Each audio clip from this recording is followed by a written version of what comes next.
Doctora María de las Mercedes Frick y les voy a hablar del síndrome uveítico de Fuchs. Esta enfermedad también es nombrada en la literatura como uveitis heterocrómica, ciclitis heterocrómica e iridociclitis heterocrómica de Fuchs. Sin embargo, existen dos razones por las cuales hoy es preferible llamarla síndrome uveítico de Fuchs o simplemente uveitis de Fuchs, ya que se sabe que no solo existe un compromiso anterior en forma de iridociclitis, sino que también puede haber hallazgos en el segmento posterior y que no siempre es heterocrómica, ya que existen poblaciones que por la pigmentación la heterocromía tiene una baja incidencia. Por eso hoy en día referimos al término síndrome. Como introducción a esta enfermedad vamos a hablar un poco de su historia. Lorenz en 1843 fue el primero en describir la asociación entre heterocromía y cataratas. Otros componentes de esta condición fueron publicados en 1904 por Weil, pero es Fuchs quien en 1906 describió 38 pacientes con las características clínicas específicas de esta enfermedad. Por otro lado, Kimura y colaboradores describieron 23 pacientes que además presentaban múltiples compromisos en distintas partes del ojo, y Franceschetti expandió el criterio de enfermedad de Fuchs al describir con mayor detalle una serie de 62 pacientes. Se trata de una iridociclitis crónica no granulomatosa, cuyo inicio es insidioso y en el 85-90% de los casos es unilateral. Si bien hay casos bilaterales descriptos, la mayor frecuencia se trata de cuadros unilaterales, y lo que se vio en la literatura y en las descripciones hechas, que aquellos cuadros que tuvieron un compromiso bilateral, la enfermedad fue más progresiva, desarrollaron glaucoma más severo y requirieron con mayor frecuencia procedimientos quirúrgicos como vitrectomía o cirugía de cataratas. Esta patología afecta principalmente al adulto joven, no existe una predilección por sexo ni raza,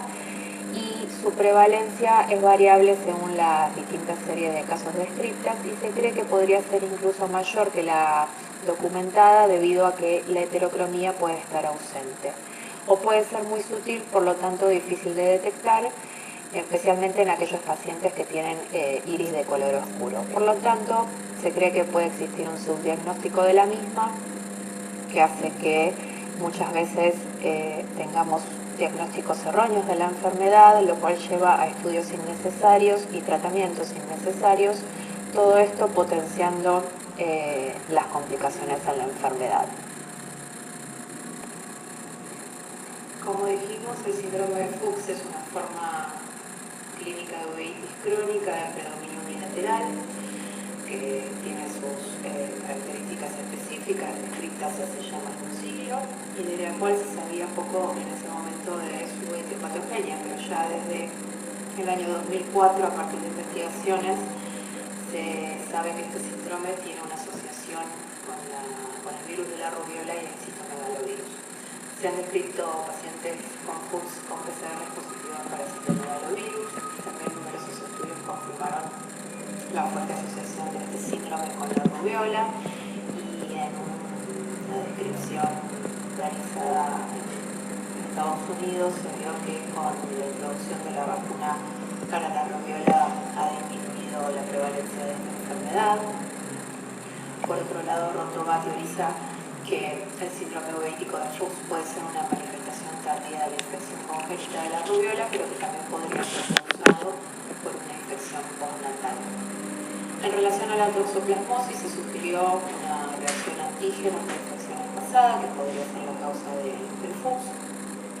pero otros han estudiado la inmunidad celular y humoral contra el Toxoplasma gondii en pacientes con Fuchs y en pacientes con otros uveitis y pacientes control, y llegaron a la conclusión de que no había una relación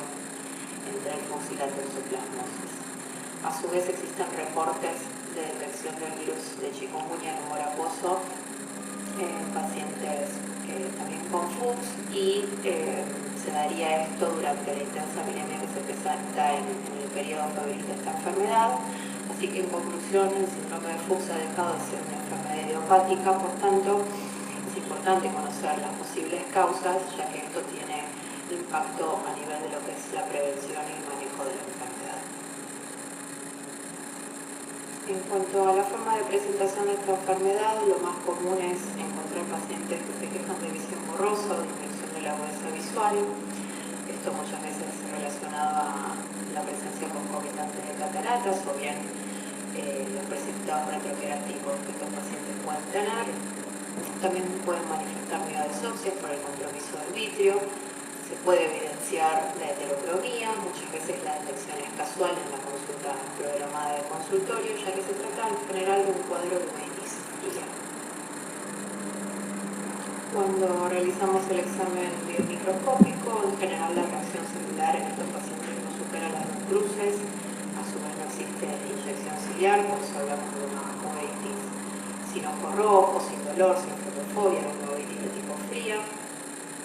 Uno de los hallazgos que vamos a encontrar son los precipitados queráticos clásicos de esta enfermedad, los cuales fueron descritos como pequeños, redondos, hialinos, translúcidos y con finos filamentos estrellados. Estos pueden desaparecer y reaparecer durante el transcurso de la enfermedad, no cualecen y están distribuidos en forma difusa en toda la córnea. Sin embargo,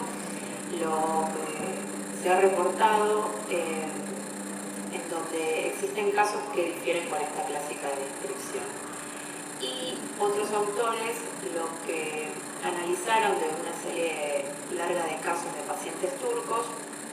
donde se enfatizó principalmente el tamaño mediano de los precipitados. A su vez, la mayor ocurrencia de estos depósitos endoteliales medianos en el SUF o síndrome uveítico de Fuchs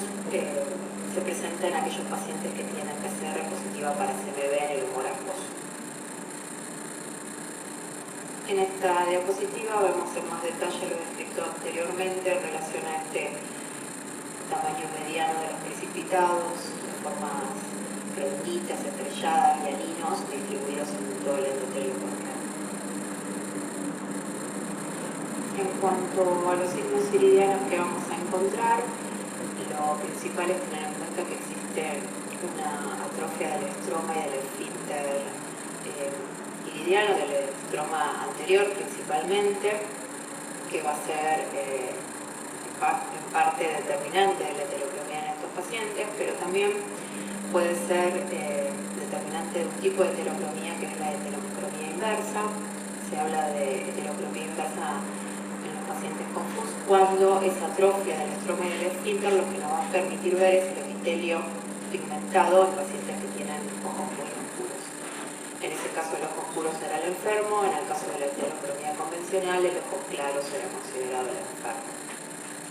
Si bien la heterocromía es un signo a tener en cuenta, no está presente en todos los pacientes y su variabilidad va a depender obviamente de la intensidad de la atrofia del estroma, de los colores del iris como dijimos y de la cantidad de pigmento que haya en el epitelio pigmentado del iris. A su vez estos iris tienen un aspecto como más planchado, hay una desaparición de las criptas del iris. Es importante tener en cuenta que estos pacientes carecen o no desarrollan sinequias posteriores. Y en cuanto a lo que es la rubiosis, se puede presentar porque existen pequeñas isquemias a nivel de los vasos iridianos. Un dato importante en relación a la heterocromía es importante evaluarla con la luz natural para poder notar esa diferencia en aquellos casos que resulta ser mínima. Otros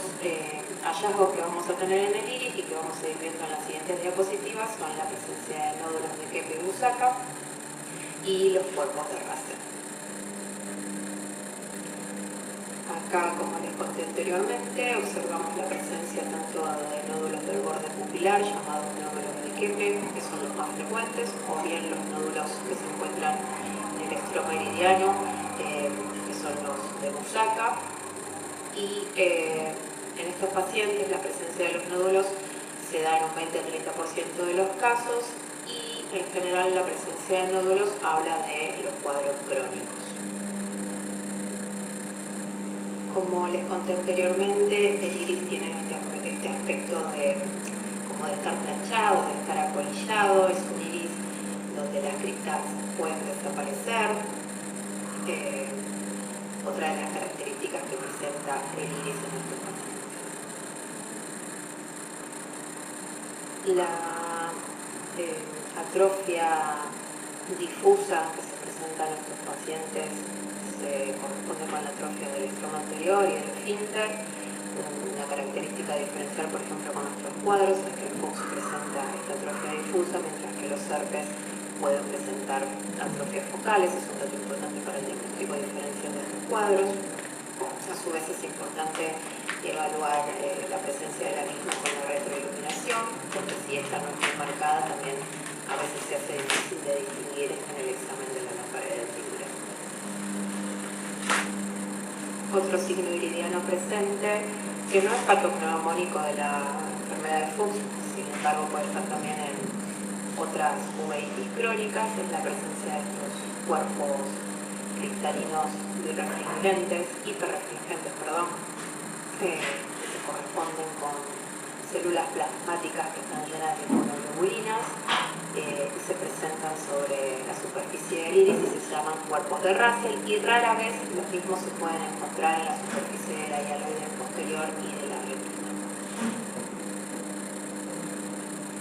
En cuanto al examen gonioscópico de estos pacientes, si bien los pacientes no desarrollan sinequias posteriores, sí pueden en el 20 a 30% de los casos desarrollar sinequias anteriores periféricas. Y otro signo característico que se puede observar durante la gonioscopía y otras maniobras de descompresión brusca, como por ejemplo la paracentesis en la cirugía de cataratas o bien otros procedimientos quirúrgicos, o frente a la tonometría o maniobras de Valsalva, o bien incluso cuando uno dilata al paciente, es la presencia de un sangrado en la cámara anterior que se produce porque en el ángulo existen unos vasos filiformes anómalos que saldrán con facilidad frente al cambio brusco de la presión. Estos vasos anómalos se desarrollan, se cree que por una vasculopatía isquémica o infarto, que fue detectado con estudios de angiofluorescein del iris en varios pacientes con síndrome uveítico de Fuchs. Otra vez, este signo, si bien está presente en algunos pacientes con Fuchs, no es patognomónico de la enfermedad. Como explicamos al principio, en estos cuadros de síndrome de Fuchs no solo existe la iridocilitis en el compromiso anterior, sino que tenemos también hallazgos que pueden evidenciarse en el segmento posterior. Se han descrito la presencia de cicatrices que pueden estar ya sea en el ojo afectado o en el contralateral, y si bien se asemejan a lesiones compatibles con toxoplasmosis, su relación no ha sido demostrada. Por otro lado, en varias series de casos se ha descrito el compromiso del segmento posterior, incluyendo la presencia de papilitis y vasculitis. Lo que vamos a encontrar es una hiperfluorescencia del disco óptico en la angiografía y la presencia también de vitreitis, que puede ir de formas anteriores leves a formas de turbidez vitrea más marcada. Y lo que se ha estudiado es que el compromiso del nervio óptico es predominantemente inflamatorio y que no depende del grado de turbidez vitrea, así que se considera que no es mecánico, sino que es inflamatorio. A su vez, en estos pacientes no hay edema macular citoideo. Los casos descritos de estos son en aquellos pacientes que ya han sido operados de cataratas. Y Al-Mansur lo que nos muestra es que la ausencia de edema macular en la retinofluoresceinografía en pacientes que tienen uveitis de larga data y con una gran infiltración vitrea es confirmatorio del diagnóstico del síndrome uveítico de Fuchs. Por otro lado, el deterioro de la barrera hematoacuosa, que habla de la cronicidad de estos cuadros, que también fue confirmado por angiofluoresceinografías del iris, muestran la permeabilidad de los vasos alrededor de este. Así que estas características siempre tienen que ser consideradas y tener en cuenta frente a la sospecha en aquellos cuadros que por ahí no son tan característicos de Fuchs. Si hablamos de complicaciones, en cuanto a uveitis se trata, sabemos que la catarata y el glaucoma son las principales complicaciones de la gran mayoría de las uveitis, pero en el caso del Fuchs, además también se le suma la presencia de opacidad vitrea en algunos casos. En cuanto a la catarata, puede ir desde formas subcapsulares a totales. En cuanto al glaucoma, es por ahí la complicación más severa y puede estar desarrollada o ser consecuencia de esclerosis del trabeculado, de neovascularizaciones, de estas posibles sinequias anteriores periféricas que podemos encontrar en un 20 a 30% de los casos, como dijimos anteriormente, o bien formas inducidas por el cristalino, por inflamación o trabeculitis, o bien por el mismo uso de los corticoides. Y la opacidad vítreo puede ir desde formas muy leves hasta formas severas con sangrados incluso de vasos del cuerpo ciliar o del iris. Muchas teorías sobre su etiología han sido propuestas, hemos comentado aquí la relación con enfermedades virales o hallazgos en relación a la toxoplasmosis y el chikungunya, y si bien se ha demostrado una fuerte asociación con el virus de la rubiola, pese a todo esto el diagnóstico del síndrome uveítico de Fuchs sigue siendo clínico. Obviamente la ausencia de enfermedades asociadas es otro dato que nos ayuda, y tener en cuenta el amplio espectro de características clínicas de esta enfermedad nos va a evitar cometer errores diagnósticos. Lo que se ha visto principalmente en relación al error en el diagnóstico de esta enfermedad o a su subdiagnóstico son dos hallazgos en particular. Uno es que muchas veces la heterocromía es sutil o incluso está ausente, y históricamente se puso mucho énfasis en que esta es parte del síndrome uveítico de Fuchs, pero si bien la atrofia de iris es necesaria para el diagnóstico, la heterocromía no lo es. Y en segundo lugar, el compromiso posterior, ya sea en forma de turbidez vítrea, de formas leves a severas, que no son muchas veces percibidas como características del Fuchs o no son consideradas como parte del diagnóstico de este cuadro, hacen que también podamos cometer errores en su diagnóstico. Por tanto, como les decía, es imperativo conocer todo el espectro clínico para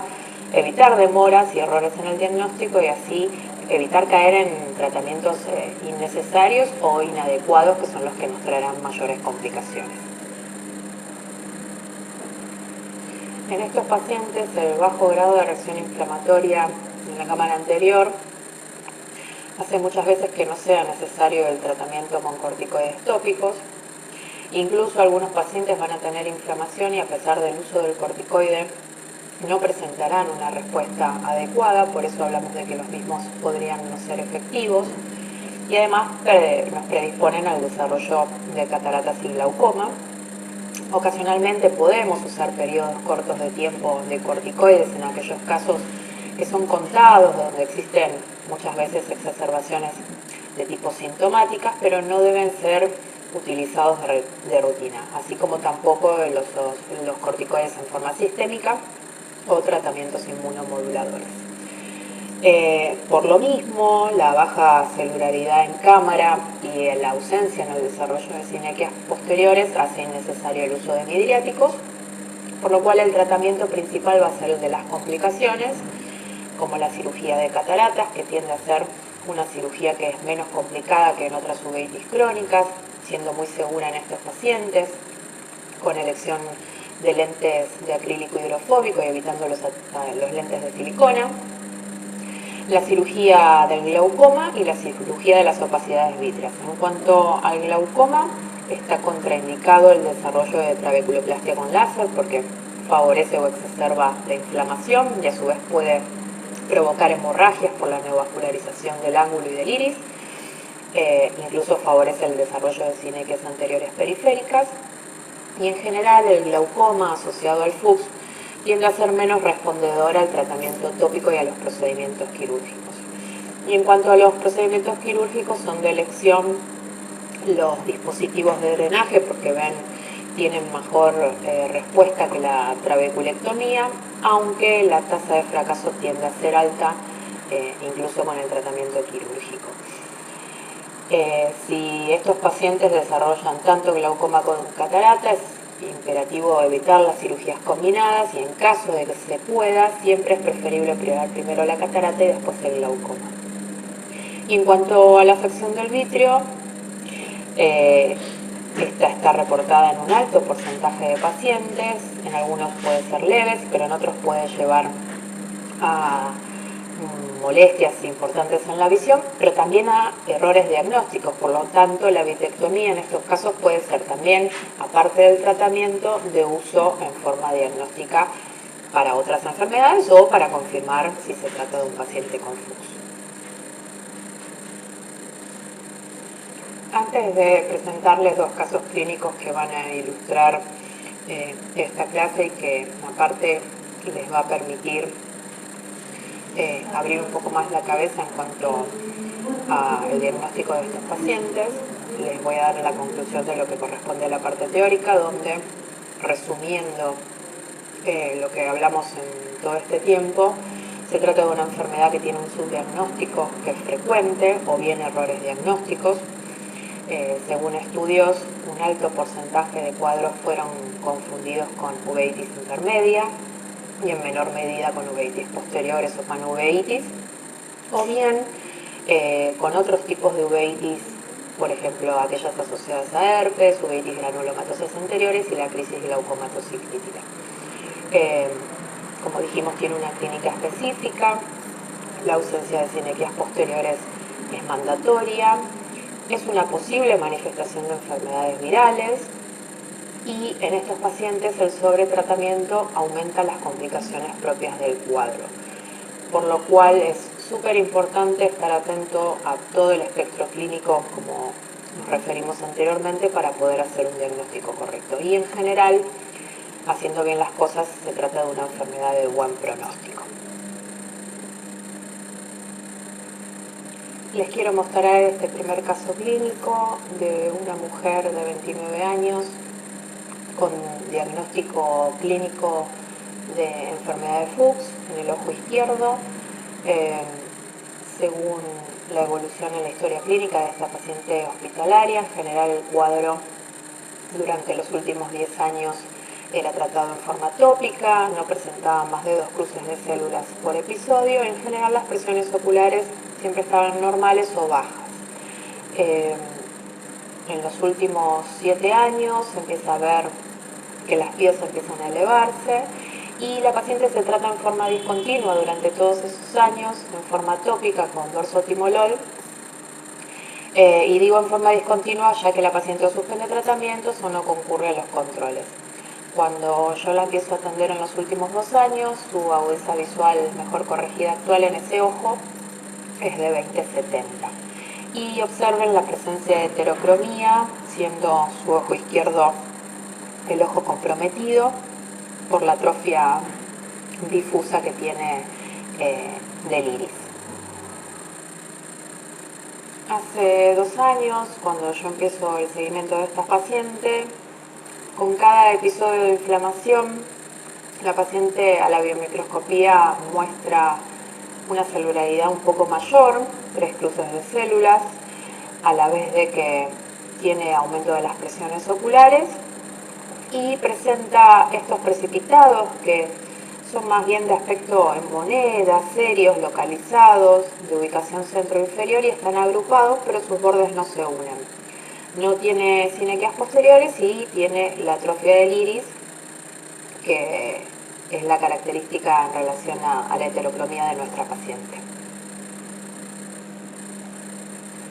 Pero frente a los episodios de presión elevada y la cantidad de células en cámara anterior, en esta paciente la sospecha de algún diagnóstico diferencial o la duda en el diagnóstico de si realmente se trata de un Fuchs o no, nos hace pedir una PCR multiplex de humor acuoso para descartar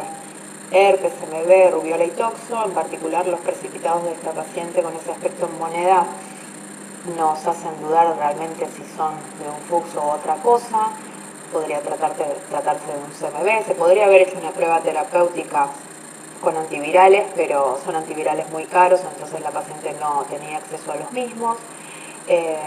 Y después, a su vez, en el tratamiento de esta paciente, lo que vimos es que si bien con la prednisolona acetato la inflamación disminuía, la presión tendía a aumentar y que la presión cuando estaba aumentada lográbamos sus valores más bajos con terapias combinadas de gotas de acetazolamida y en el momento que le sacábamos el corticoide su presión se normalizaba. Lo que se vio en esta paciente como resultado de la PCR es que tenía una PCR positiva para un virus herpes simplex, así que lo que les quiero mostrar en realidad con este caso clínico es que no se dejen llevar solamente por la heterocromía y por la falta de sinequias en estos pacientes, porque a veces pueden ser otros cuadros que están mal diagnosticados. Este paciente no se trata de una enfermedad de Fuchs, sino que se trata de una uveitis anterior herpética. Como conclusión de este primer caso clínico y en base a lo que vimos durante toda la clase, es que el 30% de los diagnósticos erróneos en general corresponden a otras formas de uveitis anteriores, como el herpes, que es el caso que les acabo de mostrar, o bien uveitis granulomatosas anteriores o crisis glaucomatociclíticas. No toda heterocromía es un Fuchs, y siempre sospechar cuando las características clínicas no son típicas, en este caso en particular, como les contaba, los precipitados y la mayor celularidad. Este segundo caso clínico se trata de una mujer de 66 años que consulta por disminución de la agudeza visual del ojo derecho y concurre con un diagnóstico presuntivo de uveitis intermedia. Como antecedentes es hipotiroidea y tiene suplementación de calcio y vitamina D. Y tiene una queratotomía radial en ambos ojos y es pseudofálica. Esta uveitis, que es bilateral, inició, ella refiere, con la pandemia y que solo se fue tratando en forma tópica, y que en las últimas consultas que hizo le habían indicado la posibilidad de utilizar corticoides intravitreos. Cuando yo la recibo, la agudeza visual en su ojo derecho es de cuentadedos y en su ojo izquierdo de 20/20, y la presión es de 8 y 10 respectivamente. Al examen biomicroscópico podemos observar la queratotomía radial en ambos ojos, los depósitos de calcio en la córnea, que es pseudofática, y en el ojo derecho podemos evidenciar que hay como una turbidez mayor en la cámara y la presencia de precipitados finos a medianos, de tipo estrellados, distribuidos en todo el endotelio corneal. Cuando queremos evaluar el fondo de ojo de esta paciente, el ojo derecho tiene una gran turbidez vítrea, se ve ahí una sombra o un poquito el nervio óptico, y el ojo izquierdo no pareciera tener hallazgos. Dentro de los exámenes complementarios que solicitamos, pedimos una angiografía donde podemos observar la fluorescencia del disco óptico en el ojo derecho, el compromiso vítreo que no permite ver estructuras más allá del mismo, y en el ojo izquierdo no presenta más que una atrofia peripapilar, sin signos de vasculitis, ni edema macular, ni otro compromiso. Y en la OCT, en ambos casos, se observa, si bien con dificultad en el ojo derecho, que no existe edema macular. En esta paciente, luego de realizar todo el screening que nos da negativo,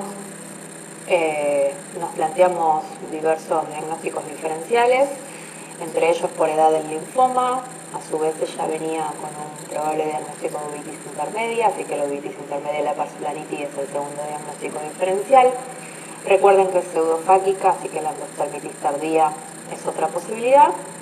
El Fuchs también, y otras causas de turbidez vítrea unilateral. En esta paciente se decide hacer una vitrectomía diagnóstico-terapéutica, se realiza una vitrectomía con 25G y se toman muestras de humor acuoso y de humor vítreo con peeling de la hialoides, se le da antibiótico profiláctico y corticoides subclenoniana. Y se toman 2 muestras de humor acuoso por punción de cámara anterior. Una de ellas se diluye en formol 10% en partes iguales para anatomía patológica, y otra se utiliza solo para PCR del humor acuoso. Y la muestra de vitrio es diluida en formol 10% en partes iguales, también para anatomía patológica. En esta paciente, en el postquirúrgico inmediato, tuvimos una complicación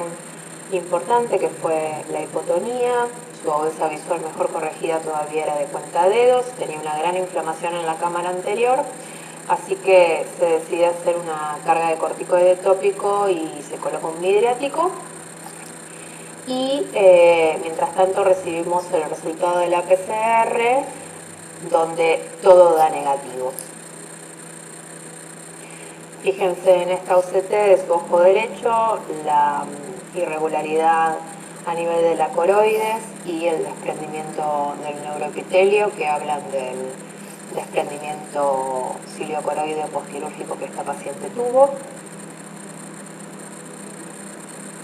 La paciente va respondiendo favorablemente con el tratamiento con corticoides sistémicos y su posterior descenso. Ese desprendimiento ciliocoroide se fue aplicando. Fíjense acá en esta imagen de la OCT como ya el perfil posterior se observa más regular y el desprendimiento del neuroepitelio central es menor. El resultado de la anatomía patológica nos muestra que la aspiración del humor acuoso dio la presencia de, mejor dicho, la ausencia de células atípicas, y la muestra de humor vítreo fue negativa también para células atípicas, con la presencia de moderada celularidad de naturaleza predominantemente inflamatoria, linfocitos, plasmocitos, o sea, toda una serie de estirpe heterogéneas, siendo entonces CD20 negativo, CD3 negativo, sin atipía, con una buena evolución posterior a la cirugía, en realidad al tratamiento posoperatorio del desprendimiento ciliocoroideo, con una mejoría en la agudeza visual a 20-60, sin compromiso en la cámara anterior, con una presión de 8 y con una leve hiperemia papilar, que la vamos a evidenciar en la siguiente diapositiva. Fíjense aquí como ahora en esta imagen de campo amplio podemos observar en ambos ojos que no existen hallazgos de lesiones coroideas o signos de vasculitis, y sí en la angiografía podemos detectar en el ojo derecho la hiperfluorescencia papilar, que en el ojo izquierdo no está presente. Y aquí en la OCT podemos ver que ambos perfiles se encuentran conservados. Entonces, ¿cuál es el diagnóstico de esta paciente? Fíjense aquí la biomicroscopía, no se observa más la turbidez a nivel de la cámara, la ausencia de los precipitados, y hay un detalle en particular que ahora es más evidente, que se pueden observar con mejor claridad las características del iris, donde vemos en este ojo derecho esa atrofia difusa del mismo. Por tanto, consideramos que esta paciente tiene un síndrome de Fuchs, donde la turbidez vítrea y la hiperfluorescencia del disco nos ayudaron a establecer el diagnóstico. Y aquí la bibliografía que avala nuestro diagnóstico. En este artículo habla de la falla que existe en considerar la vitreitis y la hiperfluorescencia del disco como signos de la enfermedad de Fuchs, que hace que haya un mal diagnóstico o incluso un retraso en el mismo. Este otro artículo nos habla de hallazgos y características clínicas en el Fuchs con el uso de la angiografía, y lo que describe de un total de 44 ojos es que 43 presentaron hiperfluorescencia del disco en un porcentaje del 97%, un 13% desarrolló vasculitis periférica o se encontró vasculitis periférica, y el edema macular cistoideo fue encontrado solo en 4 ojos, pero todos esos habían sido sometidos previamente a cirugía de cataratas. En cuanto a la clínica, lo que se ve que un 12% en este caso es bilateral, que el signo más frecuente que fue detectado en estos pacientes fue la vitreitis en un 95% de los casos, un 93% de los precipitados estrellados, y la catarata en el 43%, al igual que la heterocromía. Y que los errores diagnósticos más frecuentes cometidos fueron en un 57% diagnosticarlos como uveitis intermedia, en un 7% como uveitis posterior, en un 14% como panuveitis, o bien formas anteriores de uveitis granulomatosas en un 21%. Y por último, habíamos tenido en cuenta que el linfoma podía ser un diagnóstico diferencial, y aquí estos artículos donde en aquellos casos de uveitis de Fuchs atípicas hay que considerar el linfoma intraocular primario como diagnóstico diferencial, más que nada si hay un compromiso bilateral en ausencia de heterocromía. donde la vitrectomía por pars plana va a ser de utilidad en el manejo de pacientes para tanto la terapéutica como el diagnóstico diferencial a través de la anatomía patológica, en el caso de aquellos pacientes con opacidades vítreas, y aparte hay que considerarla como un procedimiento seguro en pacientes que tienen FUX y que además posteriormente pueden requerir una lensectomía. Por tanto, como conclusión de este caso clínico y también en forma de conclusión final a nuestra clase, más allá de que el FUX tiene características típicas y reconocidas, como los precipitados, las cataratas, la heterocromía, las ausencias posteriores y la presencia de nódulos en el iris que tanto hemos descrito, otros signos que son menos frecuentes pueden ser útiles en el diagnóstico y reconocerlos tempranamente como parte de este cuadro va a evitar el retraso o el error diagnóstico. Y estamos hablando en este caso de la inflamación vítrea, de la hiperfluorescencia del disco y así también como los cambios en el iris. Muchísimas gracias.